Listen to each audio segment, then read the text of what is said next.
오늘 말씀 본문으로 잎사귀가 아닌 열매로라는 제목으로 같이 말씀을 나누겠습니다. 여러분 살아가시다가 생활하시다가 혹시 어떤 화려한 겉모습에 속아가지고 이렇게 실망했던 적 혹시 있으십니까? 약간 이런 예를 들면 이런 거예요. 어디 식당을 가려고 하는데 네이버에서 식당을 찾았는데 평점이 너무 좋은 거예요. 리뷰가 너무 좋은 거예요. 가격이 좀 비싼데 리뷰가 너무 좋아가지고 들어갔는데 완전 실망했던 적 있으시죠? 예. 그리고 쿠팡 같은 데서 뭐 하나 사려고 하는데 이거 좀 비싼데 근데 리뷰나 어떤 좋아요 개수를 보니까 너무 좋아. 그리고 겉에 막 이렇게 막 사진들 막 어떤 어워드에서 1등 했다 막 이런 거 보면요 이제 조금 비싸더라도 뭐 화려해 보이니까 어떻게 하죠? 네, 시키게 되죠. 근데 그런 거 시켰다가 실망했던 적 있으시죠? 네, 아마 여러분 있으실 겁니다. 뭔가 겉모습이 굉장히 화려해가지고 골랐다가 진짜 그 속빈 강정처럼 그렇죠? 안고 없는 찐빵처럼 그런 적 있으시죠? 아마 여러분 모두가 그런 경우가 있을 겁니다. 제가 좀 서론을 좀 이어가면서 재밌는 얘기 하나 하자면 아마 여기 있는 분들 잘 모르실 것 같은데 최근에 그 영화 오디세이라는 게 개봉을 했어요. 오디세이. 유명한 감독인데 그 크리스토퍼 놀란이라고 제가 원래 좋아하는 제 감독이고 그 사람의 영화의 전편들을 너무 다 좋아해가지고 오랜만에 이제 또 영화를 개봉한다 그래가지고 되게 기대를 하고 있었는데 그 영화가 3시간짜리 영화고 굉장히 스케일이 큰 영화예요. 그래가지고 처음으로 이 크리스토퍼 놀란 거장인 감독인데 이 감독이 처음으로 한국에 내한까지 했어요. 이 영화를 소개를 하려고. 그래서 유명한 배우들이 엄청 많이 나오거든요. 그래서 배우 캐스팅도 엄청나고 제작비도 엄청나고 거대해요. 그래가지고 지금 막 인터넷과 여러 가지의 그 오디세이 영화에 막 그 광고가 엄청 나오고 지금 전국의 그 극장이 매진이에요. 매진. 볼 수가 없어요. 아이맥스라 그래서 엄청 큰 극장에서 보는 게 있는데 이 영화는 거기서 봐야 맛이어가지고 거길 갔는데 그건 되게 비싸거든요. 근데 그게 지금 다 꽉 차 있어요. 예약이 안 될 정도로. 그래서 제가 워낙 좋아하는 감독이고 영화도 좋아하니까 막 찾아본 거예요. 찾아봤어요. 평이 너무 좋은 거예요. 막 9점 몇 점에 이건 꼭 봐야 된다 이러면서 막 칭찬이 일색인 거예요. 그래가지고 이제 사모님이랑 둘이 주중에 심야 영화로 봤어요. 못 견뎌가지고 너무 보고 싶다. 심야가 아니면 자리가 없는 거예요. 아이맥스로는 보질 못했고 최대한 이게 사운드 좋은 돌비 사운드 이런 데 가가지고 그래서 거의 12시 다 되는 걸 예약을 해가지고 3시간짜리 영화는 거의 한 2시 반쯤 끝났어요. 그렇게라도 전 너무 보고 싶어가지고 오랜만에 진짜 심야 영화를 이렇게 봤는데 제가 어땠을까요? 이제 제 개인적인 견해예요. 이거는 여러분들 뭐 기회 되면 그 영화를 보십시오. 또 제 말 때문에 안 볼. 아니 뭐 그 영화를 제가 뭐라고 할 수는 없어요. 너무 뭐 대단한 감독이고 좋아하는 분들이 있으니까. 근데 제가 느끼기에는 지금 이렇게까지 부풀어 오른 이런 화려한 어떤 그런 거보다는 제가 그 영화를 보고 나왔을 때 남는 게 사실 별로 없었어요.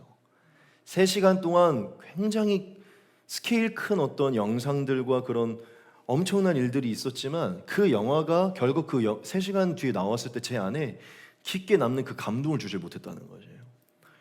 최근에 그래서 제가 2번의 영화를 영화관 가서 봤는데 둘 다 망했어요. 왕과 사는 남자가 하나가 1600만 명 관객을 했거든요. 그래서 제가 안 보다가 저 영화가 대체 뭐길래 1000만이 넘었지? 해가지고 뒤늦게 봤는데 너무 실망을 한 거예요. 좀 그분들께 좀 죄송하지만 이런 얘기를 오디세이도 너무 기대를 하고 봤는데 겉만 화려했구나 이렇게 느낀 거죠. 그래서 사실은 엊그저께 그 영화를 보고 나와가지고 솔직한 마음으로 괜히 봤다. 그냥 잠이나 잘 걸. 이런 생각을 이제 조금 했고 그리고 너무 기대를 했던 감독이고 기대를 했던 영화여가지고 좀 아쉽다 이런 생각이 좀 있었어요. 아마 여러분들 비슷한 경험들이 분명히 있을 거예요. 반대로 이런 경우도 있죠. 전혀 기대를 안 했는데 너무 괜찮았던 것들 그렇죠. 정말 세상에 알려지지도 않은 영화 어떻게 갑자기 꽂혀가지고 봤는데 인생 영화가 되는 그런 케이스들, 그렇죠? 아마 여러분들 분명히 그런 게 있을 거예요. 우리의 삶을 돌아보면 겉은 멀쩡한데 속이 비어있는 것들이 굉장히 많이 있어요. 겉만 굉장히 화려하고 사실 알맹이가 없는 게 많다는 거죠. 제가 예전에 이런 얘기를 들었어요. 그래서 이게 속담인가 봐요. 소문난 잔치집에 먹을 것 없다. 그렇죠? 네, 그 얘기 많이 들어보셨죠? 소문은 자자한데 막상 가보니까 먹을 게 없는, 그렇죠? 맞아, 우리 결혼식 같은 데 가봐도요, 정말 막 와씨 이 가격에 이 결혼식을 해 할 정도로 했는데 갔는데 별로 음식 맛없을 때 있어요, 그렇죠? 그럴 때 있어요. 여러분, 한번 여러분들이 물어보고 싶어요. 이러한 경우에 여러분들 기분이 좀 어떠세요? 겉이 너무 화려해가지고 겉보기에 너무 그럴싸하게 보여가지고 여러분들이 선택을 했는데 여러분들이 기대와 너무 다를 때 어떠시죠? 기분이 좋지가 않아요. 속은 기분이 들고, 그렇죠? 우리 삶에 그런 것들이 많아요. 근데 여러분, 이건 우리의 신앙도 마찬가지예요. 여러분, 우리 신앙에서도요 이런 케이스가 많아요. 그게 뭐냐면 겉모습은 굉장히 화려한데 사실 그 내면에 그 속이 굉장히 비어있는 경우가 많아요. 교회를 다니면서 어떤 종교적인 행위가 늘어나서 어떤 종교적인 말, 종교적인 언어, 그런 행동들은 굉장히 많이 있는데 생각보다 그 사람의 내면과 삶에 열매가 없을 때가 굉장히 많다는 것입니다. 여러분들에게 한 번만 더 물어볼게요. 혹시 겉에 보기에는 너무 괜찮은 크리스찬 같았는데 가까이 가니까 너무 별로였던 사람 만나본 적 있으십니까? 어떠세요? 실제로 겉과 속이 굉장히 다른 그 사람을 만나게 되는 순간 기분이 진짜 안 좋아요. 진짜 기분이 별로입니다. 아마 여러분 그런 케이스들이 분명히 있으실 거예요. 신앙 안에서도 이 사람이라는 관계 안에서도요 그런 것들이 있어요. 여러분, 사람이 사람을 느낄 때도 겉만 번지르하고 속이 별로면 사람도 별로인데요, 하나님 보시기에 한 크리스찬이 겉모습만 멀쩡하고 그 속이 비어있다면 하나님 보시기에 어떨까요? 하나님도 그런 모습을 기뻐하지 않을 것입니다. 여러분, 제가 이 얘기를 왜 오늘 서론에 하냐면 오늘 말씀은요 열매 없는 신앙에 관한, 그거에 대한 경계에 관한 말씀을 주는 말씀이에요. 그러니까 오늘 말씀을 비유로 따지자면 잎사귀만 무성하고 열매가 없는 신앙에 대한 경계, 즉 경고에 대한 말씀이라는 것이죠. 오늘 저는 우리의 신앙을 좀 돌아보는 시간을 가질 건데 우리의 신앙에 진짜 열매가 있는가, 아니면 어쩌면 우리의 삶에 잎사귀밖에 없는가, 이것을 우리가 좀 오늘 돌아보려고요. 그리고 주님이 저와 여러분들에게 말씀하는 게 무엇인가, 이것을 좀 살펴보려고 합니다. 오늘 대지를 좀 나누어서 우리가 세 가지를 좀 나누기 원하는데요. 첫 번째는 이미 제가 얘기했지만 우리 같이 한번 읽도록 하겠습니다. 같이 읽겠습니다. 시작. 하나님은 잎사귀가 아닌 열매를 찾으신다. 아멘. 오늘 말씀을 보면 예수님이 이른 아침에 성전에 들어갔다라고 이렇게 나와 있어요. 우리가 저번 주였나요? 예수님이 이제 나귀를 타고, 저번 주였네요. 나귀를 타고 이제 예루살렘 성에 들어간 것을 이제 보았죠. 이제 남은 시간이 일주일 남았어요. 예수님이 그 안에 많은 일들을 행하시고 이제 죽으시고 부활하시거든요. 근데 이제 예수님이 예루살렘에 들어가시고 나서 곧바로 했던 거, 오늘 말씀 바로 직전에 있었던 게 뭐냐면 딱 오늘 말씀과 같아요. 어떻게 보면 겉모습만 번지르하고 그 속에 장사하고 있는 사람들, 그 성전에 들어가서 예수님이 다 들러 엎으십니다. 자, 어제 그런 일이 있었어요. 그리고 이제 예수님이 잠깐 사람들의 소란이 있어서 성 밖으로 나가셨었다가 이른 아침에 다시 성 안으로 들어오셨어요. 이른 아침에 예수님이 성 안에 들어왔는데 오늘 말씀에 보면 예수님이 배가 고팠다고 써 있어요. 그래서 예수님이 이른 아침에 성 안으로 들어오셔서 배가 고파가지고 어디로 가셨냐면 앞에 보이는 무화과 나무를 찾아가십니다. 그래서 무화과 나무에 가서 배가 고프셔서 거기서 열매를 따먹으려고 갔는데요, 결과가 어땠죠? 네, 무화과 나무에 열매가 없었어요. 우리가 잠깐 말씀을 보겠습니다. 이른 아침에 성으로 들어오실 때에 시장하신지라 길가에서 한 무화과 나무를 보시고 그리로 가사 잎사귀밖에 아무것도 찾지 못하시고 나무에게 이르시되 이제부터 영원토록 네가 열매를 맺지 못하리라 하시니 무화과가 곧 마른지라. 네. 예수님이 배가 고프셔서 열매를 찾으려고 그 무화과 나무를 찾았는데요, 열매가 있지 않았어요. 열매가 있을 줄 알고 그 잎사귀의 무성함을 보고 예수님이 열매가 있을 줄 알고 갔는데요, 실상 열매가 없었던 것입니다. 예수님이 너무 실망하셔서 그 무화과 나무를 능력으로 마르게 하셨어요. 한 가지 말씀을 드리면, 저도 이제 찾아보면 나오는 건데, 무화과 나무가 잎사귀가 나올 때쯤에 작은 열매가 무조건 맺히게 되어 있대요.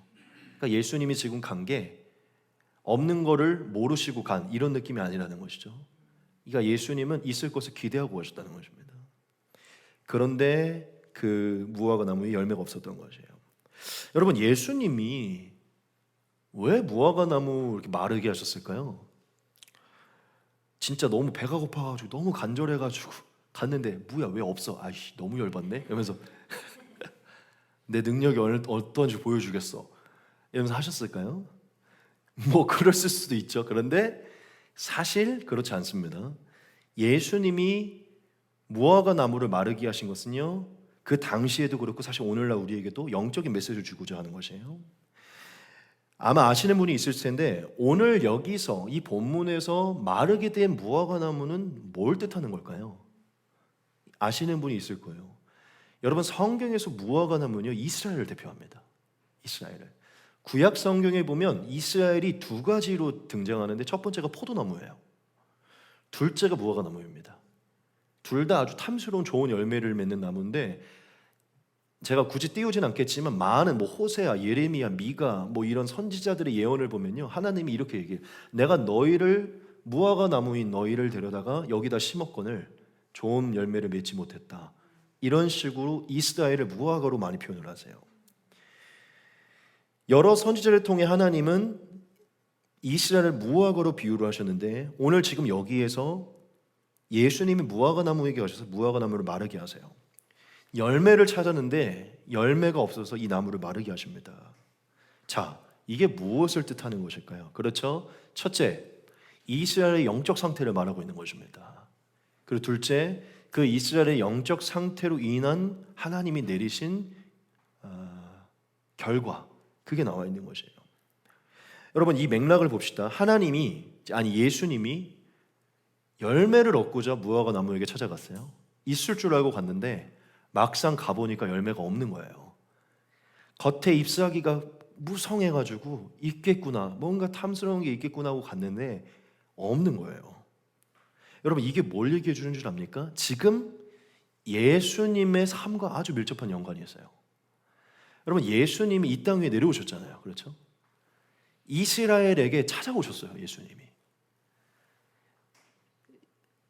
사실 이거는 구약에 있는 많은 스토리와도 연결되어 있죠. 늘 하나님이 이스라엘을 부르셔가지고 율법을 주시고 그에 따른 열매를 맺으려고 이스라엘 부르시면 늘 이스라엘이 열매를 맺지 못해요. 그렇죠?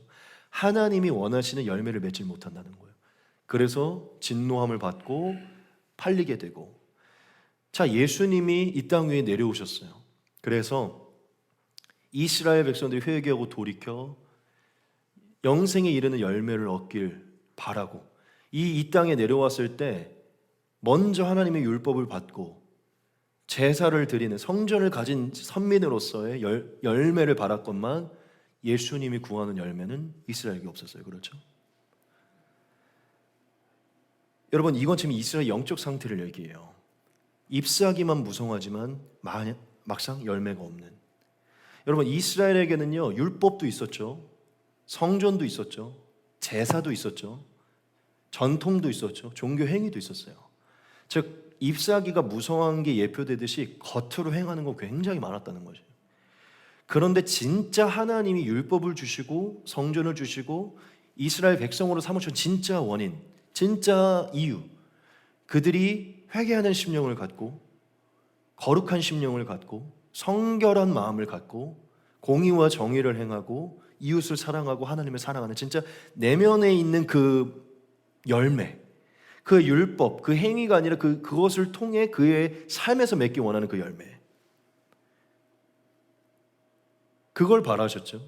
근데 지금 무화과 나무는 잎사귀만 무성할 뿐 열매는 없어서, 이건 이스라엘 영적 상태를 얘기하는 겁니다. 하나님이 이 땅에 내려왔을 때 사람들의 모습이라는 것이죠. 겉모습의 종교 행위는 있지만 그 내면에 진짜 하나님이 맺기 원하는 열매가 존재하지 않았던 것이죠.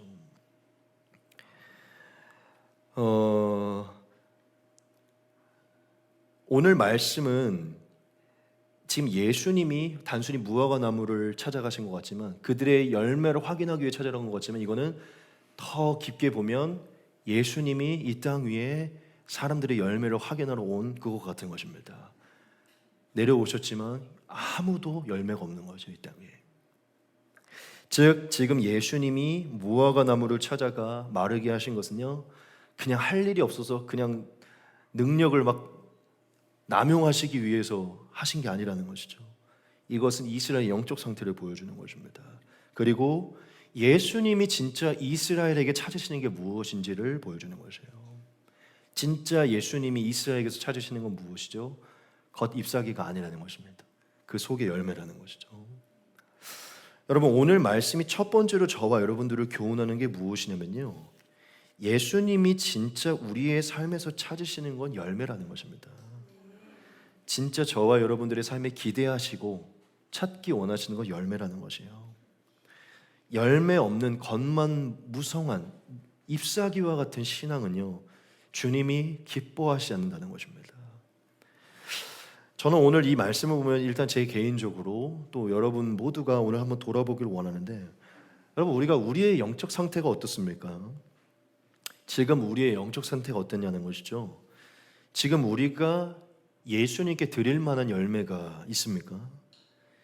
여러분, 예수님이 우리를 부르신 이유가 뭐라고 하셨죠? 열매를 맺게 하기 위함이다라고 했어요.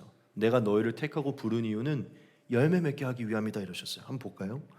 너희가 나를 택한 것이 아니요 내가 너희를 택하여 세웠나니 이는 너희로 가서 열매를 맺게 하고 또 너희 열매가 항상 있게 하여 내 이름으로 아버지께 무엇을 구하든지 다 받게 하려 함이라. 열매를 보시고자 부르신 거예요. 이건 구약에도 마찬가지예요. 이스라엘을 그 노역에서 애굽에서 구원하신 건 하나님이 맺기 원하는 열매를 이들이 가나안에서 맺기를 원한 것입니다. 늘 하나님이 그들에게 그 열매를 찾으러 갔는데 없던 거예요. 예수님이 우리 크리스천들, 우리 에스더 지사님 왜 부르신 거죠? 열매를 맺게 하기 위함이에요. 내가 너를 부르노라. 내가 너를 이 죄악 많은 세상에서 건져노라. 왜? 너를 향한 기대가 있다. 너가 맺기 원하는 열매가 있다. 이렇게 말씀하시는 것이죠. 여러분, 예수님은 지금 저와 여러분들을 부르셨을 때 열매를 기대하고 계세요. 자, 그럼 우리가 한번 생각을 해보자고요. 오늘 예수님이 시장하셔가지고 무화과 나무를 찾아가시잖아요. 열매가 있을까? 궁금해하면서 가보세요. 배가 고프셔가지고 그 열매에서 탐스러운 걸 따먹고 만족하시려고 그 궁금해서 가셨다고요. 근데 궁금해서 갔는데 없는 거예요. 여러분, 생각해보자고. 오늘 주님이 우리에게 찾아오셔서 오늘 우리에게 찾아오셔서 우리 무화과 나무에 찾아오셔서 서광이에게 어떤 열매가 있을까? 찾아오셔가지고 여러분들에게 열매를 구하신다고 하면 여러분 어떤 열매를 드리실래요? 그분께 어떤 열매를 우리가 드릴까요? 오늘 완전 지금 현재 시점에서 뭐 우리가 이제 천국에 간다고도 생각해보, 아니면 주님이 오늘 오셨다고 생각을 해보자고요. 우리의 무화과 나무에 우리가 뭘 드릴 수 있냐는 것이죠. 우리가 드릴 게 있을까요?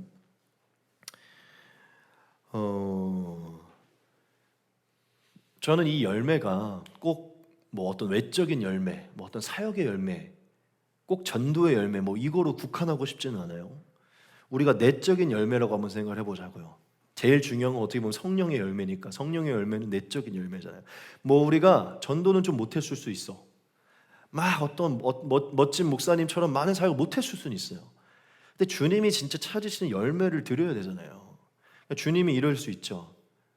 그래, 내가 우리 서광이를 23살에 불렀는데 지금 이제 35이지. 근데 벌써 한 12년이 지났지. 12년 동안 내가 이 나무를 옮겨서 내 안에 심었는데 12년 동안 얘가 어떤 열매를 맺었을까 궁금해서 오실 거 아니에요, 저한테. 뭐 외적인 열매 버리자고요. 서광이가 그때보다 나를 더 사랑하고 있을까? 이웃을 더 사랑하고 있을까? 그때 당시에 쩔쩔매던 죄를 끊어냈을까? 그때보다 좋은 성품과 성격을 가지고 있을까? 주님이 무화과 나무를 궁금해서 오셨던 것처럼 우리에게 찾아오실 것이라는 거죠. 그렇죠? 우리의 내면에 처음 그분이 우리를 옮겨 심었던 그때부터 지금까지 시간 동안 맺었던 무언가를 찾으러 오실 거라는 거예요. 지금 주님이 무화과 나무를 찾아가셨잖아요. 열매를 보러. 여러분, 우리가 한번 생각해 보자는 거예요. 여러분, 그때 처음 예수님 부르심 받을 때보다 지금 더 예수님을 사랑하고 계십니까? 그러니까 사랑의 열매가 더 맺혔냐는 거예요. 이웃을 향한 관심과 헌신이 더 높아지셨어요? 그때 고민하던 죄 지금 끊어지셨나요? 그때보다 삶의 환경이 더 거룩해지셨나요? 그때보다 더 하나님을 위한 일에 참여하고 계신가요? 이게 열매잖아요. 성령의 열매, 사랑과 희락과 화평과 자비와 양선과 온유와 절제와 충성, 그렇죠? 충성도 있어요. 하나님께 헌신하는 양선, 선을 따르는 삶 있냐는 거죠. 만약 오늘 주님이 우리를 찾아오면 우리는 그래도 제가 주일 예배는 참석하고 있어요, 주님. 수요 예배는 참석하고 있어요. 11,000원 내고 있어요, 주님. 우리 사모님이랑 같이 카톡은 열심히 하고 있어요. 큐티방. 오케이, 그거 알겠어. 근데 그때 내가 너를 옮겨 심었을 때보다 더 많은 열매를 맺었냐? 내가 지금 목이 마르다. 너의 그 열매로 목을 축이기 원하는, 내가 흡족하기를 원한다. 즐겁기를 원한다, 내 마음이. 그때 우리가 주님의 마음을 기쁘게 할 수 있냐는 것이죠. 지금 오늘 현재 시점에서 봤을 때 여러분, 무언가를 심고 열매를 맺으려면 반드시 뭘 흘려야 되냐면 땀을 흘려야 돼요. 그렇죠? 땀을. 농부가 땀을 흘려야 되잖아요. 여러분, 부단히 땀을 흘렸나요, 지금? 예수님을 위해서 땀을 흘렸냐는 것이죠. 아니면 우리의 옷이 너무 깨끗한가요, 지금? 여러분, 오늘 예수님이 이스라엘을 찾아가셨어요. 근데 정작 주님이 원했던 그 성령의 열매들은 없고 율법과 종교에 찌들어서 메시아를 알아보지도 못하는 그런 완악한 마음만 가진 본인들의 명예와 기득권만을 위해서 살아가는 탐욕스러운 모습만 그들의 삶에 남은 거예요. 여러분, 우리가 종교적인 행위만 남아있고 우리의 마음이 주님이 원하시는 모습으로 가고 있지 못하면요, 어쩌면 우리도 지금 주님 보시기에 메말라질 수밖에 없는 그런 모습이 될 수 있어요. 오늘 이 말씀은 정말 아무것도 아닌 것 같은데 정말 오묘하고 신비한 말씀인 겁니다. 주님은 열매가 궁금한 거예요. 열매를 보기 위해 찾아가시는 것입니다. 제가 어제 한나한테 이런 얘기를 했어요. 이건 여러분 모두가 적용을 했으면 좋겠고, 어제 그런 얘기를 했어요. 주일날도 우리 한나 사모님 지금 단톡방 운영하고 계시잖아요, 큐티. 근데 저도 알아요. 한나가 뭐 하면 완벽주의처럼 막 길게 보내요. 그게 나쁘다고 말하고 싶지도 않고 잘못했다고 말하고 싶지도 않아요. 좋은 것입니다. 그런데 중요한 게 뭐냐면 말씀을 읽는 이유는 한나가 그렇다는 게 아니에요. 제가 말을 하고 싶은 말씀을 읽는 이유는 당연히 신학교에 가서 뭔가 성경을 가르쳐야 되기도 하고 지식을 쌓아야 한다면 지식을 얻기 위해 성경을 보는 거 좋기는 해요. 하지만 진짜 큐티의 본래의 목적은 그걸 살기 위한 것입니다. 그 말씀대로 살려고 보는 거예요. 그렇죠? 나를 비추고 그대로 살기 위해 큐티를 하는 겁니다.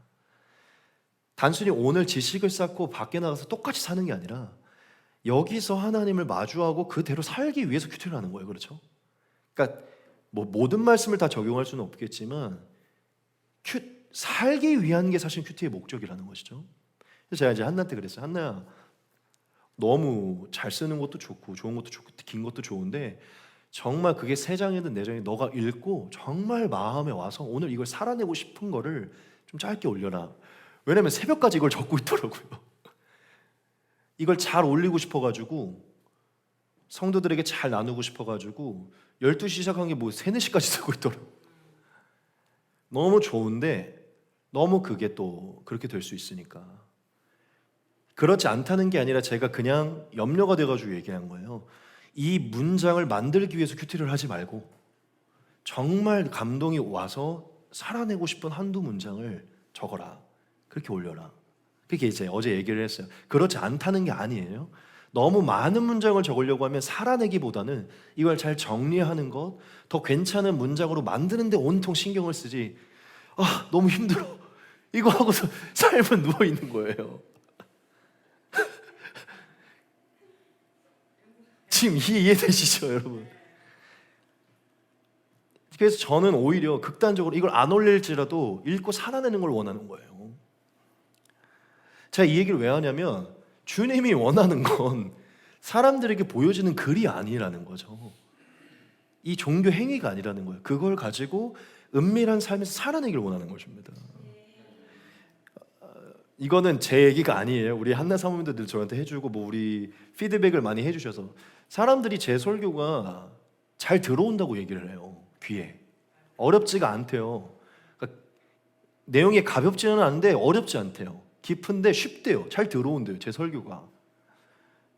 저는 기분이 좋죠. 그렇구나. 근데 제가 왜 그런지 이유를 알아요. 제가 왜 그런 줄 알아요, 여러분? 제가 이유를 알려드릴게요. 저는 제가 말씀을 묵상하면서 느껴지지 않은 걸 절대 설교 안 합니다. 그러니까 무슨 얘기냐면 제가 이해되지 않고 제 마음에 감동이 없는 걸 안 해요.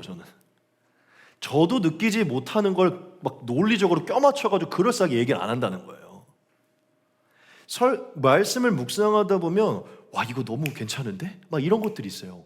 이렇게 또 끼어가서 하면 괜찮은데? 막 너무 통찰력 있어 보이는 것들이 있거든요. 그런 유혹들이 많이 있어요. 그런데 제 마음에 그게 괜찮아 보여도 제 마음에 저를 움직이지 않으면 전 별로 설교를 하고 싶지가 않아요. 막 멋지게 남들이 보지 못하는 뭔가 딱 제 눈에 들어올 때 있는데 굳이 그거를 말을 만들어서 문장을 만들어서 뭘 만들어서 하고 싶은 마음이 없어요. 왜냐? 나조차도 은혜가 안 되는 걸 여러분들한테 말해서 그럴싸한 목사처럼 보이고 싶지가 않은 거예요. 제 철칙은 두 가지예요. 말씀에서 내가 느껴진 걸 한다. 둘째, 예화도 내가 경험한 것만 한다. 저는 자신이 별로 없어요. 제가 책을 그렇게 많이 볼 수도 시간도 없고 막 엄청난 뭐 세계가 어떻게 돌아가는지 막 이걸 제가 다 알 수도 없어요. 뭐 어떤 목사님들 보면요, 어떻게 저런 것까지 알아? 예화를 막 무슨 과학자들이야. 무슨 인문학, 철학, 뭐 양자 물리학, 뭐 별의별 걸 다 가져와가지고 예화를 써요. 와, 대단하다. 책을 얼마나 보시는 걸까? 전 그게 나쁘다고 생각하지 않아요. 그냥 제 철칙이에요.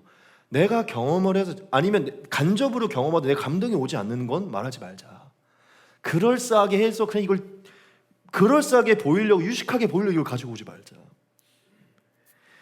여러분, 제가 이 얘기를 왜 하냐면 주님이 저와 여러분들에게 원하는 건 겉으로 드러나는 사람들이 평가하는 게 아니라는 거예요. 진짜 여러분들이 그 말씀 속에서 하나님과 그 중심에서 그 회개가 이루어지고 은밀한 자리에서 열매가 맺히는 삶, 그런 걸 바란다는 것이죠. 예배에 온 거 너무나 중요한데 이거보다 더 중요한 이제 삶의 자리로 돌아가서라는 것이죠. 큐티 너무 중요한데 큐티 행위보다 이제 삶의 자리로 돌아가서라는 것이에요.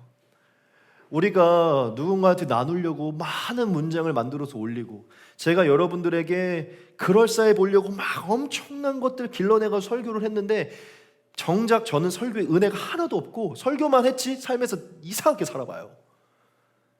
주님이 원하는 게 이 설교가 아니에요. 나눔도 아니라는 것이죠. 그건 잎사귀만 무성한 거예요. 누군가 제 설교를 들을 때 와, 저거 설교는 진짜 엄청나다 이럴 수 있죠. 주님이 저한테 찾아와서 저한테는 열매가 없는 거예요. 여러분, 진짜 예수님이 지금 저와 여러분들에게 찾으시는 건 내적인 열매입니다.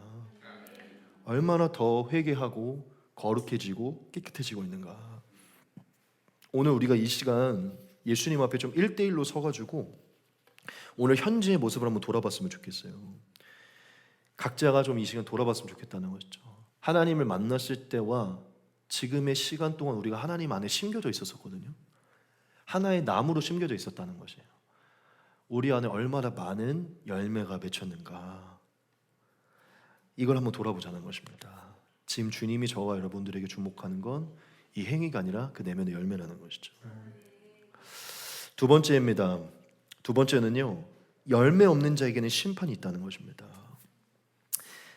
저번 주 주일에 제가 너무 자비롭게 더 이상 정죄함 없다고 제 말씀을 드려놓고는 오늘 또 심판에 관한 얘기가 나왔는데, 이건 사실 좀 다른 맥락의 좀 심판이기도 해요. 하지만 주님이 하신 말씀이기 때문에 우리가 넘어갈 수 없습니다.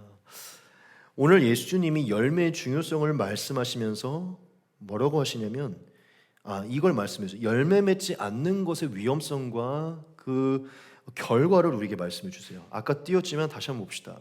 뭐라고 하시죠? 나무에게 이르시되 이제부터 영원토록 네가 열매를 맺지 못하리라 하시니 무화과 나무가 곧 마른지라, 이렇게 말해요. 좀 핵심만 빠르게 좀 얘기하고 넘어갈게요. 제가 아까 이게 이스라엘이라고 했죠. 이스라엘이 아니었으면 영원토이라고 하지 않으셨을 거예요. 그냥 이 무화과 나무를 말았을 것이다, 말랐다라고 하셨을 거예요. 왜 영원의 관점을 쓰셨냐면 이게 바로 구원과 연관이 있기 때문입니다.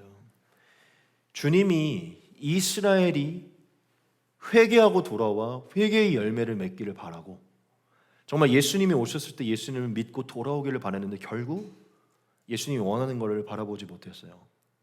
결국 어떻게 되죠? 하나님께 부침받았던 이스라엘이 결국 잘라내져 버립니다. 그렇죠? 잘라져요. 결국 그 당시 살았던 모든 사람들은 죄송하지만 영원히 하나님과 분리되게 됩니다. 예수님을 믿지 않아서 더 이상 영원히 하나님과 연합할 수 없고, 하나님의 아들을 죽인 자들이 되었고, 하나님의 열매를 맺을 수 없는, 영생의 열매를 맺을 수 없는 자들이 돼요. 너희가 영원토록 열매를 맺지 못하리라, 이것은 냉정하게 내려치신 예수님의 심판을 말하는 것입니다. 오랜 시간 참으시고 기다렸지만, 이스라엘에게 오랜 시간을 주었지만 회개치 않고 돌이키지 않은 이스라엘에게 내리신 심판이에요. 너희는 열매 맺지 못할 것이다. 하지만 사실 제자들도 마찬가지고 유대인들 중에 회개하고 돌아와 영생의 열매를 맺은 자들이 있죠. 하지만 이건 더 큰 틀에서 예수님을 죽인, 하나님을 거부한 이스라엘을 말하는 것입니다.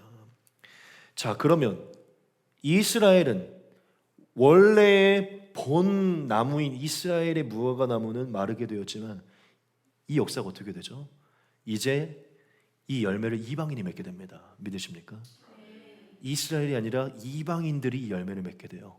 그래서 오늘 여기에 계신 여러분들이 무화과 나무인 겁니다. 예수님이 우리를 택하셔서 무화과 나무로 심으신 거예요. 예수님 안에. 그리고 우리에게서 이스라엘에게 기대했던 그 열매 이제 우리에게서 찾으시는 것입니다. 여러분, 이 말씀은 무엇이냐? 결국 끝까지 회개치 않고 열매 맺지 않았던 이스라엘의 최후를 말하는 거예요. 이 단어가 참 그렇지만 영원한 지옥의 형벌, 하나님과 영원히 멀어지는 영생 열매를 이루지 못하는 이스라엘을 향한 경고고, 이 말씀 그대로 이루어집니다. 그렇죠? 훗날 이스라엘의 민족적 구원이 어떻게 일어날지는 모르겠지만 분명히 예수님 말한 건 예수님을 죽인 거부한 이스라엘은 영원히 열매를 맺지 못하는 것입니다. 예수님은 기회를 주었어요. 그렇죠? 회개하고 돌아와라. 내가 너희에게 원했던 열매를 맺으라. 하지만 이들은 거부한 것입니다. 여러분, 저는 오늘 좀 돌려 얘기하고 싶지 않은데 이 얘기는 저와 여러분들을 향해서도 중요한 말입니다. 여러분, 결국 우리가 결산을 맺을 때가 옵니다. 믿으십니까? 저와 여러분들이 예수님의 부르심을 받아 심겨진 기간 동안의 열매를 결산할 때 분명히 올 거예요. 여러분, 그때 우리가 하나님께 담대하게 열매를 드릴 수가 없다면 이 말씀 그대로의 예수님의 냉정함을 통해 볼 수 있는 것은요, 심판이 있다는 것입니다. 열매를 맺지 못하는 자에게는 심판이 있다는 것이에요. 예수님은 영원토록 열매 맺지 못하는, 잘라져 마르게 되는 운명을 허락하신다는 것이에요. 이거는 우리 모든 교회에 속한, 저는 이렇게 말하고 싶어요. 교회에 속한 사람들에게도 포함되는 것입니다. 누군가는 이렇게 물을 수 있어요. 목사님, 믿음으로 구원받는 거 아니에요? 믿는 자에게 정죄함이 없잖아요. 심판이 없잖아요. 맞아요. 절대적으로 맞아요. 믿음으로 구원을 받고 믿는 자 절대 심판받지 않습니다. 그러면 믿었는데 열매를 안 맺어서 그럼 어떻게 돼요? 이렇게 이제 질문을 이어가시겠죠, 논리적으로. 저는 이렇게 답을 드리고 싶어요. 믿는 자라면 열매를 안 맺을 수가 없어요. 이게 성경이 말하고 있는 것입니다. 제 얘기가 아니에요. 예수님이 하신 말씀입니다. 회개하고 돌아와 믿는 자에게 열매가 없을 수가 없다는 거예요. 여러분, 만약 믿었다고 하지만 열매가 없다면요, 저는 단호하게 말씀드릴게요. 처음부터 안 믿은 것입니다. 처음부터 그 믿음 자체가 잘못된 것이라는 거죠. 왜냐? 믿음은 반드시 열매로 나타나기 때문입니다. 중요한 말씀 한 가지 봅시다. 거짓 선지자에 관한 말이지만 이건 거짓 성도에게도 동일하게 포함돼요. 거짓 선지자를 삼가라. 양의 옷을 입고 너희에게 나오나 속에는 노략질하는 일이라. 그들의 열매로 그들을 알지니 가시나무에서 포도를 또는 엉겅퀴에서 무화과나무를 따겠느냐. 이와 같이 좋은 나무마다 아름다운 열매를 맺고 못된 나무가 나쁜 열매를 맺나니 좋은 나무가 나쁜 열매를 맺을 수 없고 못된 나무가 아름다운 열매를 맺을 수 없느니라. 아름다운 열매를 맺지 아니하는 나무마다 찍혀 불에 던져지느니라. 이러므로 그들의 열매로 그들을 알리라. 나더러 주여 주여 하는 자마다 다 천국에 들어갈 것이 아니요 다만 하늘에 계신 내 아버지의 뜻대로 행하는 자라야 들어가리라. 그날에 많은 사람이 나더러 이르되 주여 주여 우리가 주의 이름으로 선지자 노릇하며 주의 이름으로 귀신을 쫓아내며 주의 이름으로 많은 권능을 행하지 아니하였나이까 하리니 그때 내가 그들에게 밝히 말하되 내가 너희를 도무지 알지 못하니 불법을 행하는 자들아 내게서 떠나가라 하리라. 아멘. 참 무서운 말씀이에요. 주님이 말씀하시죠. 열매가 그들을 증명하는 것이다. 좋은 나무가 아름다운 열매를 맺고 나쁜 나무가 나쁜 열매를 맺는다고 말해요. 우리가 좋은 열매를 맺지 못한다면 지금 처음부터 우리의 근원 자체가 무언가가 잘못됐다는 것이에요. 주님은 말해요. 믿는 자라면 회개하여 돌아온 자가 좋은 나무가 된 자가 절대로 나쁜 열매를 맺을 수가 없다. 실수가 있을 수는 있어요. 실수로 썩은 열매를 맺을 수는 있죠. 모든 열매를 썩게 만들 수는 없습니다. 그렇죠? 한 번 더 강조해요. 열매로 그들을 알 것이다. 하늘에 계신 뜻대로 행하는 말씀에 순종한 열매를 맺는 자가 바로 천국에 들어가는 자다. 나더러 주여 주여 하는 것, 우리가 여기서 찬양하고 주여 기도하고 선지자 노릇하고 귀신 쫓고 다르게 바꾸면 예배드리고 금식하고 많은 걸 할 수 있어요. 하지만 아버지의 뜻대로 행하지 않고 회개에 합당한 열매를 맺지 않는다면 주님 보시기에 이것은 온전한 것이 아니라는 것입니다. 심판의 대상이라는 것이죠. 이들이 지금 딱 얘기하잖아요. 뭐라고 얘기하죠? 주님, 주여 주여라고 외쳤잖아요. 전 믿음이 있었잖아요. 주님인 거 알고 있어요. 믿고 있었잖아요. 이들은 믿음이 있다니까요. 근데 주님은 말해 그 믿음은 잘못된 믿음이다. 나와 관계없는 믿음이다 라고 말씀하시죠. 여러분, 우리가 이걸 깨달아야 돼요. 믿음은 반드시 열매로 나타난다는 것입니다. 열매가 없는 것은 믿음에 문제가 있는 것이에요. 무언가가 잘못된 거예요. 여러분, 이스라엘 백성들이 하나님께 버림을 받았을 때 중심으로는 하나님을 신뢰하는데 겉에 실수가 있어서 버림받은 게 아니에요. 중심에서부터 하나님을 안 믿었기 때문입니다. 중심에서부터 예수님을 안 믿었기 때문이에요. 중심에서부터 사실 하나님을 믿을 마음이 없었기 때문이에요. 너희는 중심은 똑바른데 겉행위가 문제구나라고 하지 않았어요. 중심부터가 문제인 것이죠.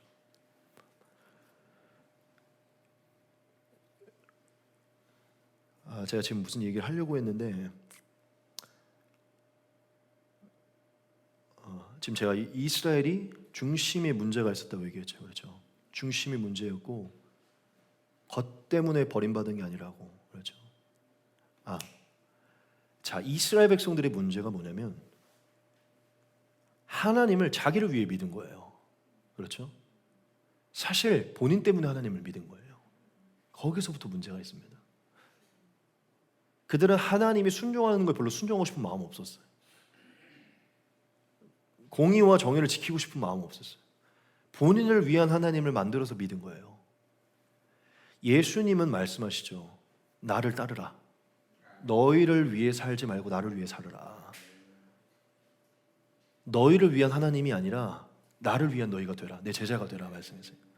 예수님을 거부한 이유는 그들이 예수님을 따를 마음이 없었기 때문이에요. 따르고 싶지 않은 것이죠. 본인들의 안락을 취하고 싶은 거예요. 여러분, 이들이 왜 문제가 있었냐? 이들의 믿음은 본인을 위한 믿음이었기 때문이에요. 예수님이 날 도와줘야지, 내 삶을 책임져 줘야지. 여러분, 우리가 부름받은 건 예수를 위해 살기 위한 것입니다. 예수를 위해, 그분을 위한 열매를 맺기 위함이에요. 믿으세요? 나를 위해서 예수님을 나를 위한 예수님으로 믿기 때문에 안 좋은 열매가 생기는 거예요. 이 차이입니다. 주여 주여 외치지만 주님 나를 위해 해주세요 이렇게 하는 사람, 주님 어떻게 하면 주님께 더 나아갈 수 있습니까? 이렇게 하는 사람, 후자가 천국에 들어가는 사람들입니다. 왜냐, 후자만 뜻에 순종하거든요. 나를 위한 주님을 섬기는 사람은 뜻에 순종 안 해요. 탁 내 필요가 올 때 말씀 탁 제쳐버리죠. 너무 잘 가는 것 같다가 딱 하면 이제 돌아서는 거예요. 기회만 올 때마다. 여러분, 주님은 저와 여러분들이 분명하게 말해요. 믿음으로 구원받는 게 맞다 얘들아. 그런데 그 믿음은 열매로 할 수 있다 이렇게 말씀하세요. 여러분, 밖에 폭풍우가 내려친다고 경보음이 울렸는데 1시간 뒤에 온다고 했는데 밖에서 술 처먹고 앉아있다고 생각해봐요. 처음부터 그 사람은 폭풍우가 온다는 걸 안 믿은 거예요. 안 믿은 거라고요. 처음부터. 여러분, 처음부터 예수님이 곧 다시 오실 거라는 것, 종말이 임할 것이라는 것, 너희의 삶에 결산이 있을 거라는 것, 영원한 부활의 생명이 올 거라는 걸 처음부터 안 믿었기 때문에 안 지키는 거예요. 열매가 없다는 것이죠. 밖에서 폭풍이 온다고 진짜 믿으면요, 집에 들어가 있을 거예요. 집에 들어가서 근신하고 있을 겁니다. 그렇죠? 그거 안 믿으니까 막 사는 거예요. 그런 자에게는 어쩔 수 없죠. 너가 폭풍우가 좋아서 나간 거잖아. 여러분, 주님은 단호하시고 냉정하십니다. 그분의 말씀을 믿고 신뢰하여 회개에 합당한 열매를 맺는 자에게 구원을 주시는 거예요. 많은 걸 바라지 않습니다. 믿고 회개에 합당한 열매를 맺는 거예요. 많은 전도 얘기하지 않으세요. 회개에 합당한 열매를 맺는 것입니다. 그래서 세례 요한이 아주 명언을 남기죠. 이렇게 얘기했죠. 요한이 많은 바리새인과 사두개인들이 세례 베푸는 데로 오는 것을 보고 이르되 독사의 자식들아, 누가 너희를 가르쳐 임박한 진노를 피하라 하더냐. 그러므로 회개에 합당한 열매를 맺고 속으로 아브라함이 우리 조상이라고 생각하지 말라. 내가 너희에게 이르노니 하나님이 능히 이 돌들로도 아브라함의 자손이 되게 하시리라. 이렇게 말해요. 바리새인과 사두개인들이 믿음 있다고 말하면서 정작 열매가 없었거든요. 그 내면에. 요한이 그걸 꿰뚫어보고 얘기하는 거예요. 하나님의 자녀라고 얘기하지 마. 너희는 독자의 자식들이니까. 너희는 지옥에 떨어지고. 왜냐? 너희 속에 아무런 열매가 없거든. 이렇게 얘기하는 것이죠. 여러분, 열매가 없는 자에게는 심판만 있습니다. 하지만 열매가 있는 자에게 반드시 칭찬이 있습니다. 그 열매를 드릴 때 시장하고 계신 주님이 맛있게 드시고 칭찬하실 거예요. 여러분, 거룩함의 열매를 맺으십시오. 그분의 말씀을 지키십시오. 마지막 세 번째입니다. 믿음만이 열매를 맺게 한다는 것입니다. 핵심만 빨리 전하고 이것도 넘어갈게요. 오늘 조금 신기한 부분이 있어요. 이스라엘의 영적 상태와 심판을 말씀하시고 마지막에 예수님이 이 말씀을 하시죠. 제자들이 예수님에게 주님, 왜 무화과 나무가 말랐습니까? 라고 얘기를 해요. 왜냐하면 제자들이 이 행위가 대체 어떤 영적인 의미인지 당시에 몰랐거든요. 그냥 예수님이 갑자기 초능력으로 마르게 하신 거라고 느꼈을 수 있어요. 그때 영문을 모르고 제자들이 물어봤을 때 예수님이 대답을 하시면서 굉장히 큰 교훈을 주세요. 참 볼까요? 제자들이 보고 이상히 여겨 이르되 무화과 나무가 어찌하여 곧 말랐나이까? 예수께서 대답하여 이르시되 내가 진실로 너희에게 이르노니 만일 너희가 믿음이 있고 의심하지 아니하면 이 무화과 나무에게 된 이런 일만 할 뿐 아니라 이 산더러 들려 바다에 던져지라 하여도 될 것이요 너희가 기도할 때 무엇이든지 믿고 구하는 것은 다 받으리라 하시니라. 아멘. 갑자기 주님이 믿음에 관하여서 얘기를 해요. 그렇죠? 좀 뜬금없잖아요. 그렇죠? 근데 저희가 오늘 말씀을 깊게 묵상을 하면서 어쩌면 주님이 이 말씀을 하신 게 이 이유 때문일 수도 있겠다라는 걸 진짜 오늘 이 설교 때문에 깨달았어요. 이거는 뭐 어떤 주석도 아니고 어떤 책도 아니고 제가 진짜 묵상하면서 깨달은 거예요. 설교 준비하다가.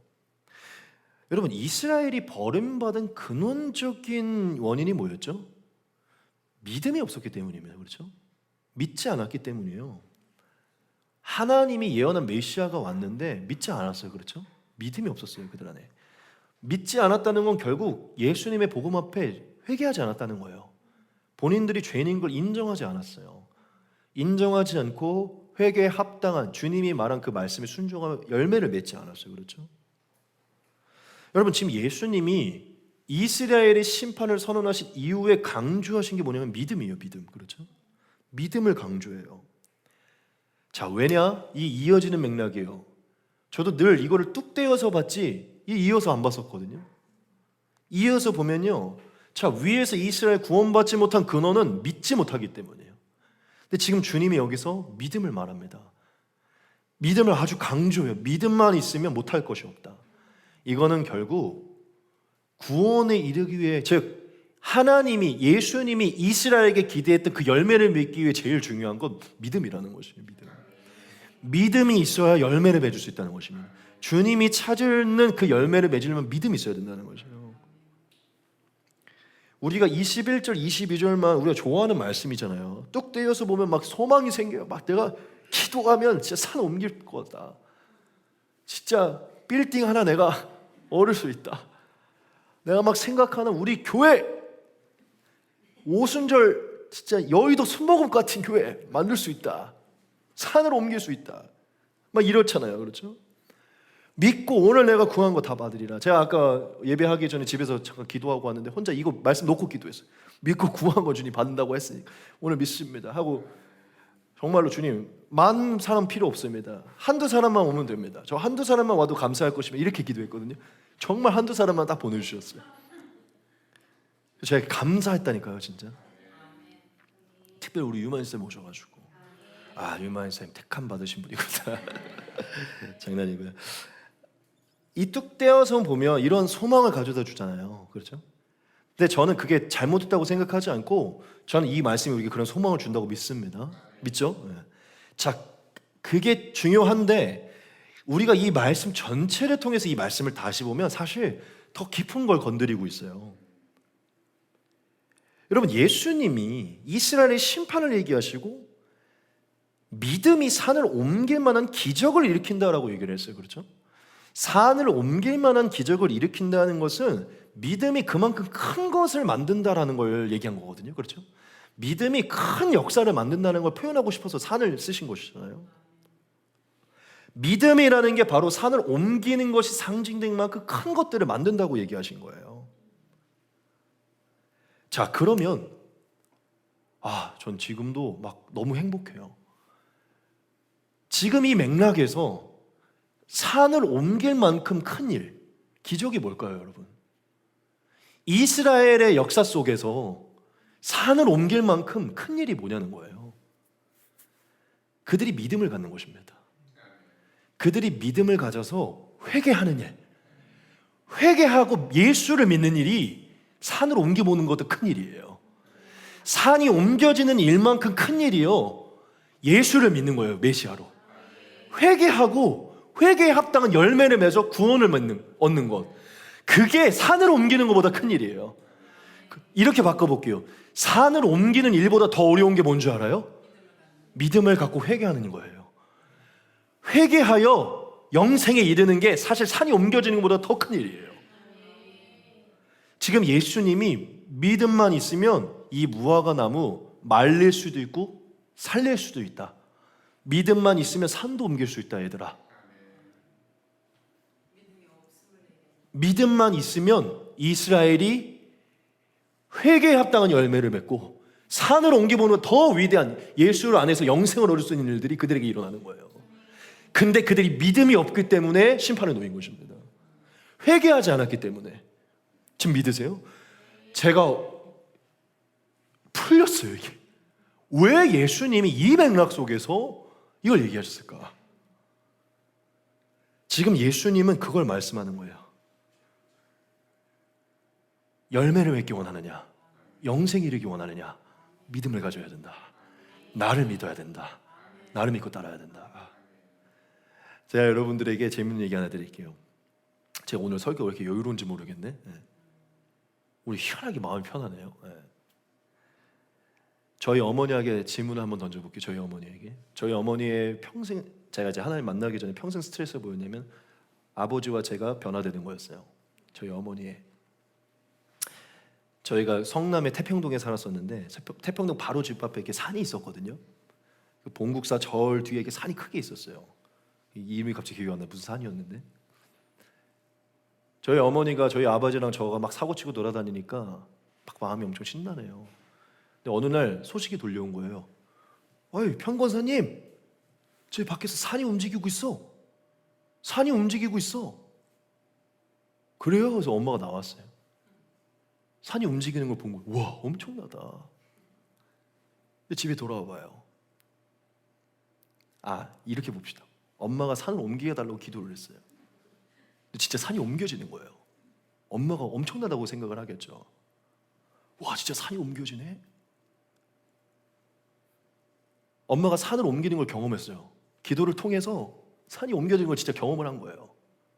평거사님이 기도한 대로 지금 산이 옮겨지고 있어. 빨리 나와봐. 옮겨지고 있어요. 근데 누가 돌아왔어요. 저희 엄마한테 물어보는 거예요. 아들이 변화될 것 같아? 저희 엄마가 뭐라고 얘기할까요? 아니, 산이 옮겨지는 걸 봤음에도 사람 변할 거 못 믿을 거예요. 제가 무슨 얘기하고 싶냐면, 여러분, 산 옮기는 것보다 어려운 게 뭐냐면요, 사람이 회개하는 것입니다. 제 눈물이 나려고 하네요. 산 옮기는 것보다 어려운 게 죄인이 구원받는 거예요. 회개하여서 회개에 합당한 열매를 맺는 거. 은밀한 자리에서도 하나님을 인식하고 말씀을 지키려고 사는 거. 그러한 삶으로 변화되는 거, 이게 산을 옮기는 것보다 어려운 일입니다. 진짜 영생을 얻고 영생을 향하여 달려가는 삶, 한 사람이 순결하게 하나님을 위해 살아가는 삶, 산을 옮기는 것보다 어려운 일이에요. 근데 주님은 말해요. 너희가 믿음만 있으면 산을 옮길 수 있다. 믿음만 있으면 변화되지 않았던 내가 변화된다니까요. 열매가 안 맺혔던 내가 열매를 맺을 수 있다는 거예요. 주님이 그걸 말하고 싶은 겁니다. 너희가 믿음만 있다면, 내 안에 거한다면, 나를 믿는다면 반드시 변화된다. 죄가 씻겨지고 그 죄가 사라질 것이다. 맺을 것이다.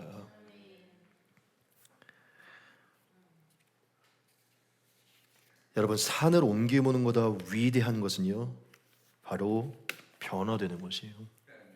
열매를 맺는 것입니다.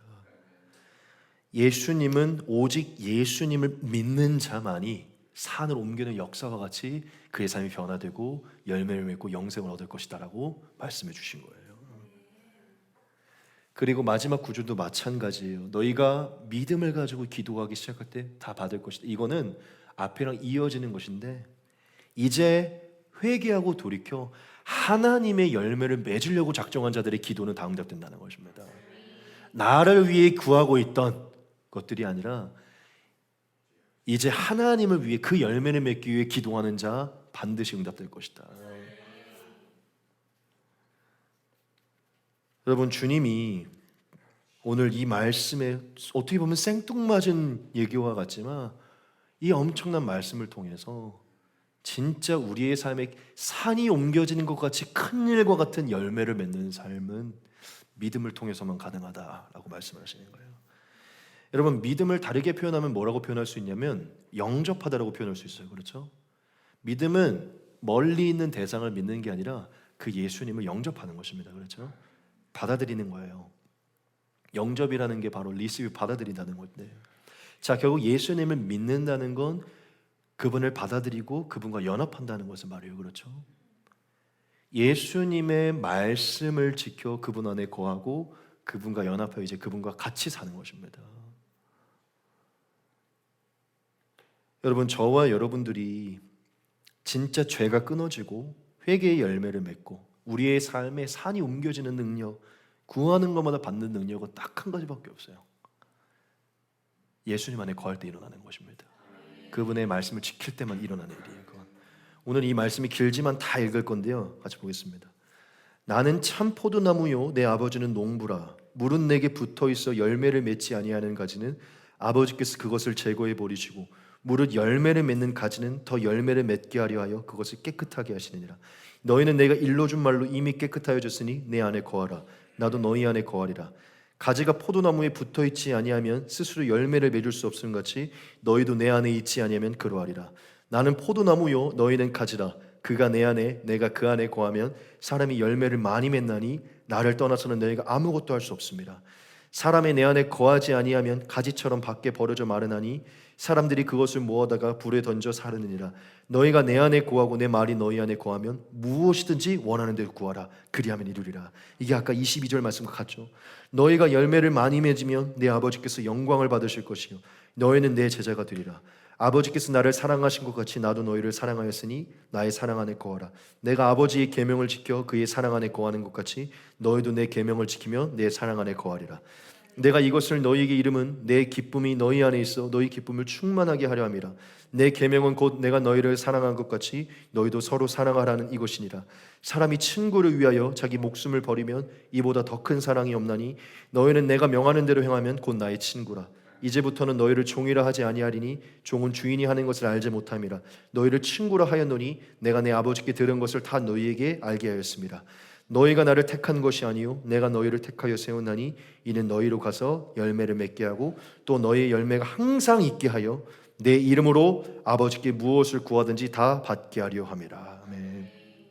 얘기하시죠. 우리의 열매가 항상 있게 하길 원하시고 항상 열매가 있는 자, 그 열매를 위해 기도하는 자는 다 받을 것이다 라고 얘기를 해요. 결국 믿음을 가지고 예수님 안에 거하여서 그분의 열매를 위해 기도하는 자의 기도는 반드시 응답된다는 것입니다. 그분의 열매를 위해 기도하는 자의 기도는 산을 옮길 만한 능력이 있고 열매를 위해 기도하는 자는 무엇이든지 원하는 대로 구하라. 분명히 말씀하시죠. 무엇이든지 원하는 대로 구하라. 그럼 이룰 것이다. 중요한 게 내 말이 너희 안에 거하면 회개에 합당한 그분의 순종하는 삶이 우리의 삶에 있다면 그 열매를 맺기 원한다면 무엇이든지 너희가 구하는 걸 내가 이루어줄 것이다. 너희를 위해서 구하던 거 말고 회개의 심령으로 하나님의 열매를 맺기 위해 구하면 무엇이든지 이루어질 것이다.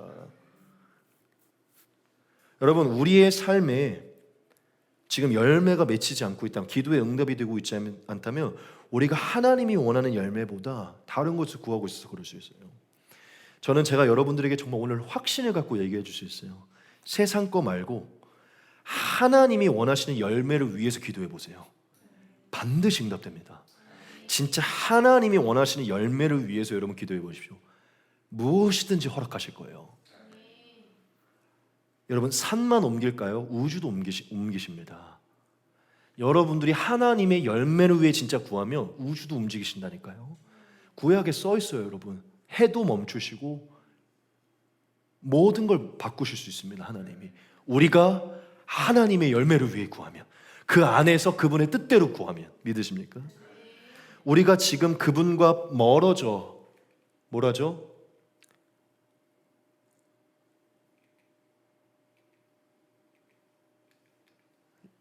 가지처럼 밖에 벌어 마를 것이다. 이게 아까 그 무화과 나무와 똑같아요. 예수님 안에 거하지 않은 이스라엘은 결국 말라버렸어요. 그렇죠? 우리가 예수님 안에 무화과 나무처럼 심겨졌는데 그 예수님 안에 그분의 말로 인해 거하지 않으면 우리도 신앙이 말라가고 열매 맺지 못하는 것입니다. 여러분, 지금 우리가 열매가 없다면 이유는 딱 한 가지예요. 예수님과 동행하고 있지 않은 것입니다. 예수님께 붙어 있지 않아서 그런 거예요. 결국 이렇게 표현하고 싶어요. 여러분, 우리는 못된 나무예요. 우리가 혼자 서 있으면 우리 안에서는 좋은 열매가 나오질 않아요. 그래서 우리는 그냥 나무를 얹혀 타야 돼요. 좋은 나무이신 예수님께 그냥 붙어야 돼요. 그래야 좋은 열매가 맺힙니다. 예수님과 떨어져 독자적인 나무로 있으면 우리 안에 있는 건 죄밖에 없기 때문에 안 좋은 열매만 맺혀요. 그래서 우리는 좋은 나무이신 예수님께 붙어야 돼요. 믿으십니까? 지금 우리가 좋은 열매가 내면에서 맺히고 있지 않다면 딱 한 가지예요. 그분의 말씀이 우리 안에 없어 그분과 연합되어 있지 않기 때문이에요. 하지만 우리가 그분의 말씀을 자꾸 의식하여 더 사랑하고 더 거룩하게 살려고 노력하면서 그분 안에 붙어 있다면요 100% 좋은 열매가 나오게 되어 있습니다. 그렇게 좋은 열매가 항상 있는 자의 기도는요 산을 옮기시고 우주를 움직인다는 거예요. 믿으십니까? 결국 예수님만이 우리의 삶의 영생에 이룰 수 있는 열매를 맺는다는 확실한 믿음, 그분의 말씀만이 열매를 맺는다는 믿음으로 살아가는 자가 열매를 맺는 삶을 살게 되고 구원을 얻는 것입니다. 여러분, 오늘 제가 꼭 이 마지막 질문을 던지고 싶어요. 진짜 살면서 예수님을 인식하고 있는지 돌아보세요. 아침에 일어나 정말 예수님이 결국 하나님이시잖아요. 하나님을 인식하고 있는가? 예수님과 동행하고 있는가? 예수님과 여러분 대화를 나누시고 예수님의 생각을 신경 쓰시고 예수님의 말씀을 가까이 하고 그분과 동행하고 그분과 친밀함을 누리고 있는가? 저는 확신합니다. 예수님을 지각하고 사는 자에게 반드시 좋은 열매가 맺히게 되어 있어요. 지금 우리 안에 좋은 열매가 맺히지 않는다면 예수님을 신경 쓰고 있지 않기 때문이에요. 여러분, 우리는 다 예수님 믿고 있잖아요. 그렇죠? 예수님만이, 그분의 말씀만이 좋은 샘물이 일어난다는 거 우리 다 알고 있어요. 그렇죠? 쓴물이 아니라 샘물이 주님의 말씀에만 있다는 거 알고 있잖아요. 우리 오늘 다시 한번 주님 앞에 다시 원점으로 돌아가서 오늘부터 다시 예수님을 인식합시다. 매일 매순간 우리가 누구가 있든지 배우자와 있든지 누구가 있든지 상관없어. 예수님을 인식하자는 거예요. 그리고 오늘부터 다시 우리가 좋은 열매를 맺어서 좋은 열매를 드리기를 우리가 신경 쓰자는 것이죠. 저와 여러분들이 열매를 맺을 때 주님이 칭찬하실 것입니다. 말씀을 마칠게요. 여러분, 지금 우리가 오늘 우리의 신앙을 한번 돌아봅시다. 지금 우리의 신앙이 아주 주님이 받으실 만한 향기로운 탐스러운 열매가 맺히고 있는지, 아니면 단순한 입술의 신앙, 그냥 잎사귀만 무성한 신앙은 아닌지 우리가 돌아보았으면 좋겠어요. 그래서 우리가 열매 맺는 신앙으로 돌아가길 소망합니다. 그분과 연합하여서 열매 맺는 신앙. 그래서 오늘부터 그 열매로 인해서 매일 산을 옮기고 구하는 것마다 받는 역사를 경험하시기 소망합니다. 누구보다 더 풍성한 열매를 맺는 저와 여러분 되시기 소망합니다. 우리가 같이 한번 기도하겠습니다.